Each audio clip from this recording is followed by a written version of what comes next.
Vice Cop Max Ballister rolls into North Central following a lead on a gang. The moment he arrives, he spots a group of corrupt cops in the middle of the road, supposedly arresting several gangsters. But instead of logging the evidence, they confiscate the gang's stash and quietly pass it to a man waiting in another car. Max catches the entire exchange on camera.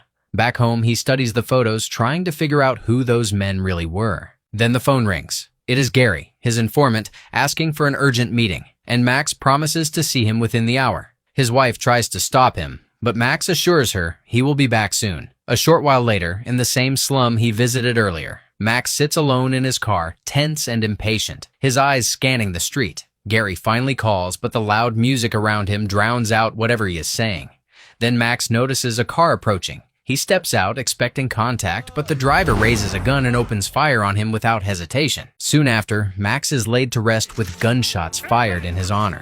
From behind a tree, his father, Simon, watches as Max's mother and widow break down in tears. Once the mourners leave, Simon approaches his ex-wife. She tells him the police are calling it a random gang shooting and claim they may never find the killer, but she does not believe that for a second. I won't accept that option, Simon. Someone murdered Max. Someone shot him in cold blood. She then asks Simon to find the man who murdered their son, handing over Max's belongings and the police reports to help him uncover the truth. Not long after, Simon drives to the very street where Max was killed. He stops at a convenience store that also doubles as a housing facility and asks for a vacant room. The landlady warns him that this is no place for someone like him, but Simon has already made up his mind. She shows him a room so filthy it looks like rats furnished it, but Simon simply looks around and says it is perfect. He asks whether she knows anything about the cop who was killed on that street, but she claims she does not. He pays the rent, and she introduces herself as Alice Park. Later, Simon steps outside and finds two local goons waiting for him. One built like Captain Obesity,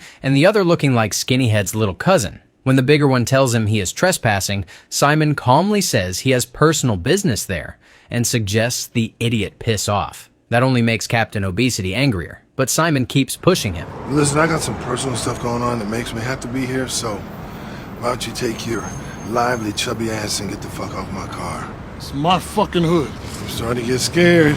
The second the big man tries to swing, Simon drops him with a single punch, then sends Skinnyhead crashing to the ground with a kick. Skinnyhead scrambles back up and pulls a gun, but Simon strips it from his hand and boots him straight back into his car. Inside the store, Alice catches the chaos unfolding and quickly retreats. Simon then knocks Captain Obesity's gun aside and tells him to spread the word down the whole street. Until he finds the man who killed his son, nobody is safe. Tell every motherfucker on the street they not safe till I find the motherfucker who killed my son. After that, Simon gathers his things and heads back inside. As he searches through Max's belongings, he finds Detective Frank Shaw's card.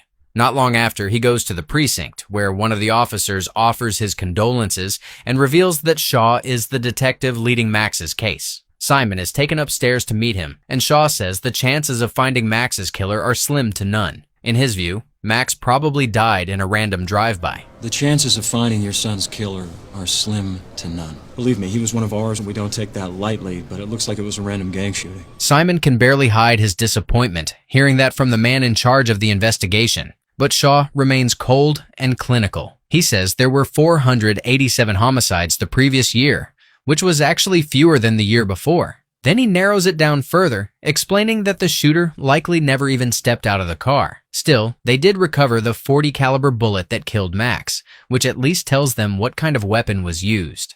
Simon asks if he can call Shaw for updates on the case, but as Shaw writes his number on a card, Simon immediately recognizes it as the same number he found among Max's belongings. He asks whether Shaw ever knew his son personally, but Shaw denies it, saying Max worked out of headquarters and they never met. Simon thanks him, walks out, then calls the number from a restricted line and confirms that it is the exact same one he saw before. Later that night, Simon returns to his new apartment and finds Gary Morrison pacing inside. He instantly pulls a gun on him, and Gary rushes to explain that he heard Simon had been asking questions, so he came to help. He reveals that he had been working as Max's confidential informant before Max died. I got you, so you're a snitch. Man, that's a rude term, man. I was a CI, right? I was a confidential informant. In other words, you're a snitch. Once Gary is satisfied that Simon is not a cop, he gets straight to the point. Max had been shutting down East Side operations, and the gang was far from happy about it. He warns Simon that if he hangs around too long, they will come for him next. Simon tells him to give up their location before that happens,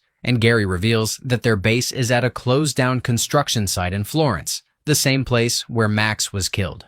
Gary tries to stop him, warning that he is going to get himself killed, but Simon is already past the point of turning back. He wants the man who murdered his son. I really don't care what their business is. I just want the motherfucker to kill my son. Gary apologizes for what happened to Max, then leaves. Meanwhile, Detective Shaw and another detective debate whether Gary might have killed Max himself. The other cop is convinced Gary did it, but Shaw dismisses the idea, saying Gary is too chicken shit to pull something like that off. His older brother Isaiah, though, is a different story. As an East Side gangster trying to climb the ranks, killing Max could have been his way in. The other detective suggests bringing Isaiah in, but Shaw says no. They wait until they take down the gang's leader, Armand.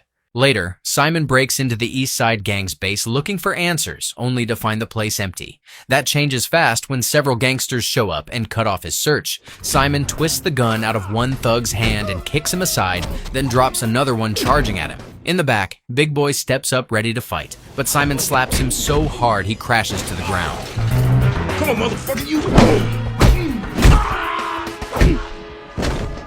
Once the room is quiet, Simon walks over to one of the surviving thugs and demands to know who killed his son. The idiot only curses at him, so Simon shoots off his ear. He turns to the other thug and asks the same question. Panicked, the man blurts out that they were not the ones who did it, and Simon leaves. Elsewhere, Armand Tucker, the head of the East Side gang, meets with a dirty cop and says he has been hearing that the man has been broadcasting his business to CNN. The cop pushes back, insisting he is no snitch, and reminds Armand that he even brought him a major deal because he wanted to do business with him. But under the pretense of cutting him a check, Armand pulls a gun instead and shoots him dead. Detective Shaw walks in moments later and asks what Armand has done, but Armand brushes it off, saying he did not like the way the fancy cop was talking. Right then, Simon's earlier punching bags stumble in, and Armand demands to know what happened to them. Punk Lee just replies that some white boy jumped them. He adds that Bandana Boy is deaf now because his ear got shot off. One dude smoked two of my motherfuckers. What are y'all, bitches? Got to buy y'all dresses? You niggas want miniskirts, tutus? Shaw confirms that the man they are talking about is Simon Ballister and reminds Armand that this is the same man he warned him about. Armand fires back that he has spent too much money on all of this to let anyone ruin his plans. Elsewhere, Simon's landlady Alice asks whether he picked up those fighting skills in the military. You're not a salesman, Simon. And you're not a cop. And someone taught you how to fight like that. No. All the fighting stuff, I got that off of home videos. Whatever. Simon then asks instead about the gangsters who showed up the other day, and Alice tells him they are from Hyde Park, a gang run by a Mexican gangster named Chivo. She asks if he thinks they had anything to do with Max's death, but Simon says he is not sure. Later, while driving through the hood, Simon calls Max's widow. She admits Max always spoke highly of him and says the funeral was the first time she finally got to see him. Simon apologizes for not coming sooner and asks whether the police have questioned her. But she says they seemed more interested in collecting whatever files Max had gathered before his death.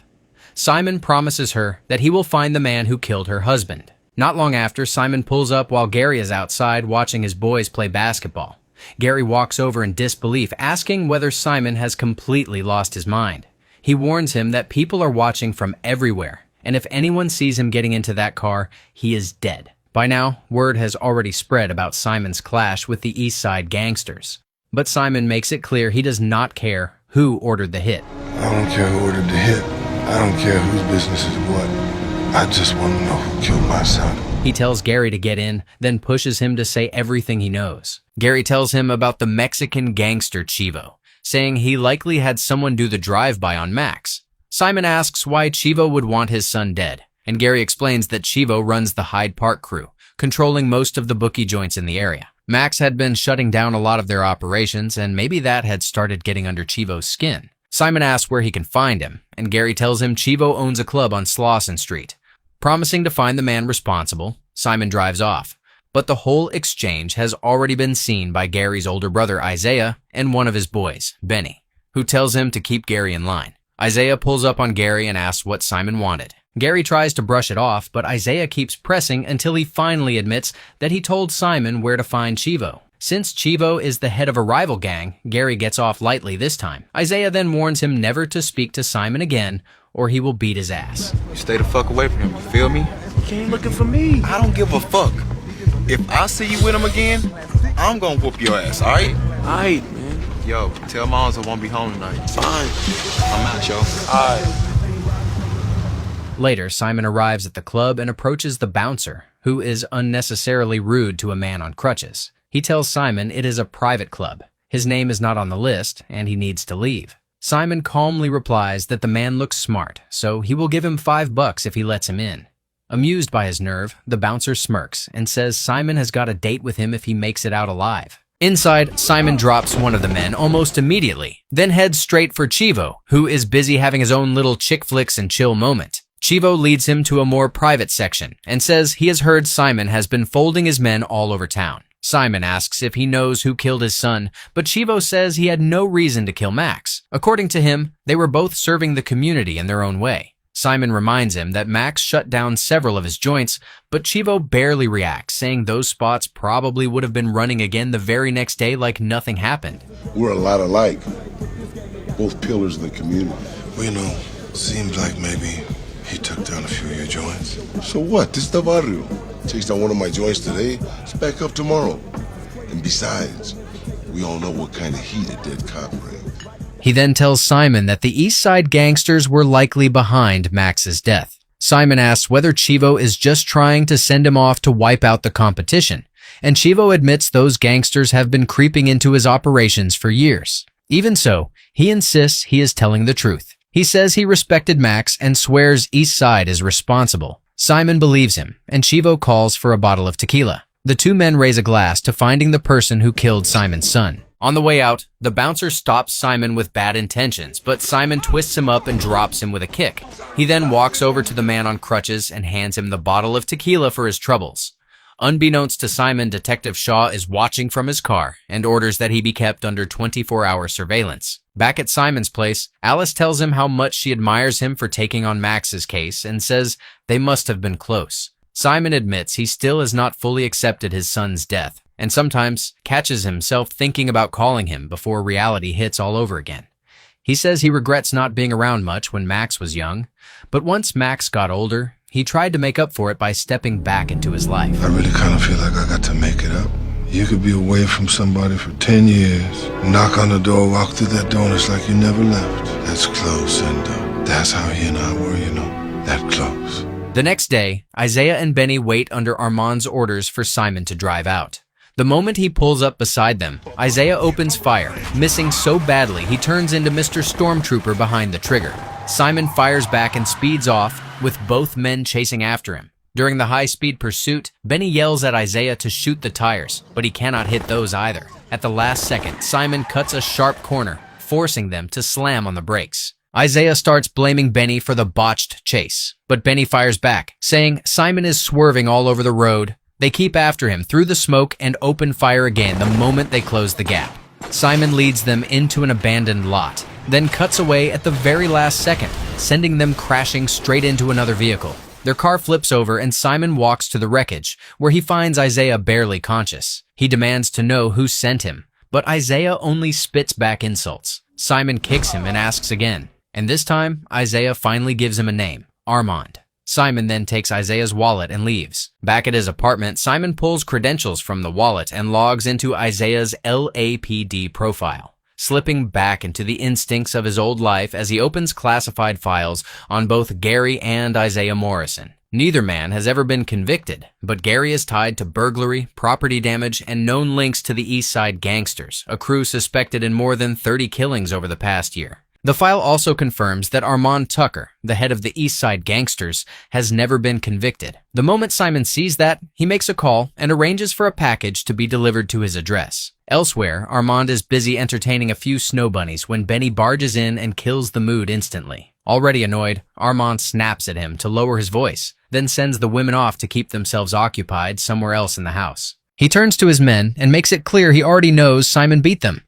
and he is disgusted by the humiliation they brought on themselves. He orders Benny to take the bandana off his neck because he is making the East Side look soft. Then he grabs Isaiah by the throat and drags him off, furious that he trusted him and he still failed. When Isaiah starts making excuses, Armand cuts him off, saying he already knows Simon is not some ordinary man, but this was supposed to be Isaiah's moment to prove himself. If Isaiah had pulled it off, he would have earned Armand's trust. Instead, Armand threatens his family, along with the pregnant woman he has on the side, if things go wrong again. Then he makes the order painfully clear. Kill Simon and make sure he stays down this time. Nearby, one-eared elf and punkly clown Isaiah and Benny, like Simon, did not already beat both of them senseless not long ago. That only makes Armand even more furious. He orders the snow bunnies out and even threatens to kill one of them. You skeleton-ass motherfucking drug addict hoe snorting up my shit. The fuck out my goddamn house. Killed a bitch in a week. God damn it. A gunshot rings out, and the scene cuts to a man entering Alice's store to drop off a package for Simon. At the same time, Gary is out in the neighborhood playing basketball with another guy. He is clearly nice with it, but he leaves the game early. As he walks off, he notices a group of white men tailing him and breaks into a run. Unfortunately for him, he runs straight into a dead end, and the men quickly box him in. One of them grabs him and asks if he is lost. Right then, Simon drives by. The men tell him to keep moving, but Simon has already reached that full main character stage where he does the exact opposite. He walks straight at them, folds one with a kick, drops the second just as fast, and catches the third with a hard shot to the chest. That one somehow gets back up and throws a kung fu kick like Bruce Lee reincarnated, but Simon slips it and plants him right back on the floor. He then calls Gary and tells him to come with him. He asks why Gary lied to him about Chivo. Gary insists he did not lie. He only passed along what people were saying on the street. Simon presses him about his brother and the crash from the night before. He says Isaiah tried to kill him, then asks about Armand Tucker and whether Isaiah was the one who murdered Max. Gary says nothing, forcing Simon to ask if he is covering for his brother. Rather than answer, Gary gets out and walks off, only to double back for his backpack, not realizing Simon slipped a tracker inside. Simon drives away while Gary calls Isaiah and says they need to meet because he has something important to tell him. That call takes Simon exactly where he wants to go. Later that night, using the tracker, he follows Gary to an abandoned building where Armand and Detective Shaw are meeting. He plants trackers on Armand's car and the other vehicles, then slips inside after them. From the shadows, he watches Armand and Shaw observe a rival gang in the middle of a deal. Armand tells Shaw to hit them, but Shaw tells him to relax. Then he gives the order to another officer, and gunfire erupts. Once the shooting stops, Shaw and Armand walk over to inspect the drugs and cash the rival crew was trying to move. They collect everything, load it up, and drive away. Simon returns to his car, waits a moment, then follows. With the tracker guiding him, he tails them to Armand's warehouse. There, Armand tells his men where to store the money and drugs, and says everyone will get paid once the shipment moves. He also reminds Shaw how much more they could make if they raised the stakes. He is already dreaming bigger, even talking about buying a helicopter. Helicopter. I always wanted one, man, you know what I'm saying? That way I can get a bird's eye view of my territory, you know what I'm saying? I can watch the little soldiers out there slanging and banging. In case a little motherfucker fuck up, you know what I'm saying? I can come in, Vietnam Rambo style, right out the side of that bitch. Blip, blip, blip, blip, blip. Drop, bitch! Yeah, you'd been to Nam? Been to Nam? You been to Compton? Vietnam ain't got shit on the motherfucking CPT, cuz. After they leave, Simon breaks into the warehouse and studies Armand's stolen supply, making it obvious the man is deep in something dirty. He returns home, not knowing Isaiah, Benny, and Gary have been stationed outside under Armand's orders to alert him the moment Simon comes back. And Isaiah tells Gary to go home because things are about to get ugly. Inside, Simon is speaking with Alice, who asks for an update on what he has uncovered so far. Before he can answer, his tracker starts beeping. Armand and his men are close, very close. Outside, Armand's crew loads up and Isaiah is ordered to leave. Inside, Simon warns Alice they have company and sends her to hide in the back while he grabs his gun. The first intruder drops under Simon's fire. Then he opens up on the next four. Another man charges up the stairs and Simon drops him too. Alice hears movement outside and asks about the footsteps. Simon tells her it is the East Side gang, orders her to stay low, and leads her out through the back. But they run straight into more of Armand's men, and Simon drops them one after another. He takes out another gunman waiting by the car downstairs, then fires at an approaching vehicle, sending it crashing into nearby tanks and exploding. He then throws grenades that set off a chain of explosions below. When another shooter steps out, Simon tells Alice not to make a sound, then kills the man with a knife. He signals for Alice to come downstairs, then drops 2 more attackers on the way out. Just as they are about to escape, Armand steps out behind them and opens fire. Simon is hit, and Alice has to support him as she fires warning shots. She trades gunfire with Armand while he keeps shouting threats at her. Still firing towards Simon, Armand orders one of his men to get the car, then tells him to move out. Alice turns to Simon and begs him to stay with her, but he slips unconscious. A short while later, he wakes up at Alice's place and immediately clamps his hand around a man's throat. Alice rushes in and pulls him off, explaining that the man is her cousin, a hospital worker. Simon lets go, but the cousin warns that the struggle may have reopened his wounds and tells him to take it easy before he tears his stitches. Once Simon wakes again, he heads to Gary's house and knocks on the door. When no one answers, he lets himself in and starts searching the place. Before long, he finds a gun matching the exact description of the one used to kill his son. Just then, Isaiah bursts in and demands to know what he is doing, but Simon turns and aims the weapon at him, demanding to know if he was the one who used it on Max. Not long after, Simon lowers the gun, but Isaiah instantly pulls a hidden weapon while his friend eggs him on. Simon disarms him in seconds and drives a kick into him hard enough to put him down cold. Then, he turns to Benny, drops him with 3 sharp punches, and moves on to the third man, beating him down just as quickly. Gary rushes in to help his brother, but Simon shoves him back and demands to know why he set him up. On the verge of tears, Gary insists he never betrayed him. Simon pushes harder, demanding to know why he sent him after Chivo if he knew Chivo was not responsible. Gary finally breaks and admits it was Detective Shaw. He says he overheard Shaw and Armand talking about how to get rid of Max. He tried to warn him that night, but by the time he made his move, it was already too late. Shaw just shot him. I just shot him. Wiped the gun down, threw it over a fence. I hopped that fence, man. I grabbed the gun, I fucking ran. I ran, man, till I ain't fucking shit. I sure enough wish you would have told me that a long time ago. I did not come to this town to get played. I want to come here and take care of one thing. I'm gonna go see Shaw. I hope you're not lying. I'm sorry, man. They were gonna kill my family. Later, Simon tells Alice he is going after Armand's men. She warns that it will only lead to more bloodshed, but Simon does not care. The only thing that matters now is finding the man who killed his son. Not long after, Armand meets with a tampon-looking ninja for a drug deal and demands the money up front. The deal collapses when the product turns out to be baking soda, making it clear Simon swapped the stash after sneaking into the warehouse. Big Money T orders his men to grab the cash and leave, but Armand pulls a gun on him. At that exact moment, Simon opens fire from the background, and one man drops. And Armand realizes Simon is somewhere nearby. Big Money T demands to know what is going on, but Armand snaps at him to shut up. He turns back, apologizes, and says things did not go as planned, but insists he still has a backup plan. Then he raises his gun and opens fire alongside his men. By the time the shooting ends, Big Money T is the only one left standing from his side. He warns Armand that if he kills him, his people will come looking for him. But Armand only sneers and says the LAPD will take the blame for his death. It happens all the time. Ain't that right, Shaw? That's right. As Armand and his men move through the building, Simon opens fire again. Shaw runs upstairs and pushes through a half-open door searching for him, but Simon grabs one of Armand's men outside, beats him down, and sends him crashing back down the stairwell.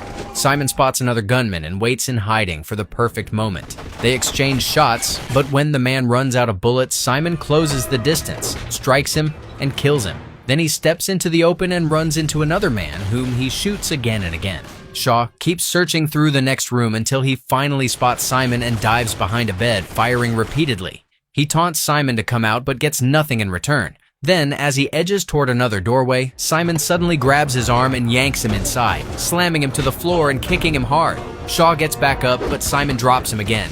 He comes forward once more and Simon hurls him into the wall. Shaw keeps attacking, but Simon keeps flinging him aside, overpowering him every single time. Then Armand walks in and finds Simon holding Shaw trapped in his grip. Shaw orders him to kill Simon on the spot, but Armand just watches as Simon chokes Shaw to death. There is almost something like respect in Armand's eyes as he calls Simon a white boy on a rampage. I gotta hand it to you, partner. You're quite the father. Come back, run through the neighborhood, killing up all kind of niggas, Mexicans. Just a white boy on a rampage. But we still got this little dilemma now, do we not? But Simon immediately wrestles the gun from his hand and tells him he is not there to kill him. He only came for the man who murdered his son, and now that man is dead, they have no problem. Then he hands Armand his gun back and walks away. Armand calls him a real gangster as Simon disappears into the night, just as police flood the scene. It's a cool motherfucker. That shit was gangster.